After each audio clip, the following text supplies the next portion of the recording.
Hello, welcome to Seasons Week here at Someday Farm. I'm Stephen Watson, of course, and of course, this is today's Tàijíquán Tip.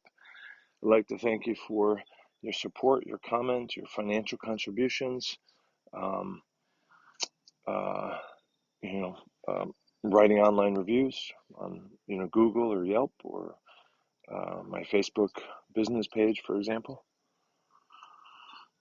Anyway, Seasons Week kind of stemmed from this. Consideration of how the Taoists deeply revere and see value in the seasons. And I thought that, for today's Tàijíquán Tip, what if we considered our career in this art or these arts to have had at least one season? Right, so maybe you're in the first season of the art. Maybe you've gone through 3 full season cycles in your career in the art. Maybe you're just on what you think is season 3. So is there a springtime in the season of your art? Is there a summer in the season of your art? And what makes that different than the springtime? Is there an autumn in the enmeshment, embodiment of the art, right?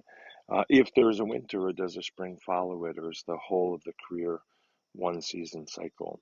And where are you in that? How does that provide insight into the whole of the art and the practice, or perhaps plant the seeds for empathy for others who are somewhere else in their art?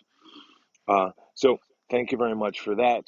Um, I wish you all of the seasons. Thank you. Thank you. Thank you. Thanks for showing your support for today's Tàijíquán Tip. Tips really go a long way. And if you can't afford to help financially, comment, subscribe, share, and like, and all that stuff. To be in touch with me, go to my Linktree, Someday Farm. Thank you.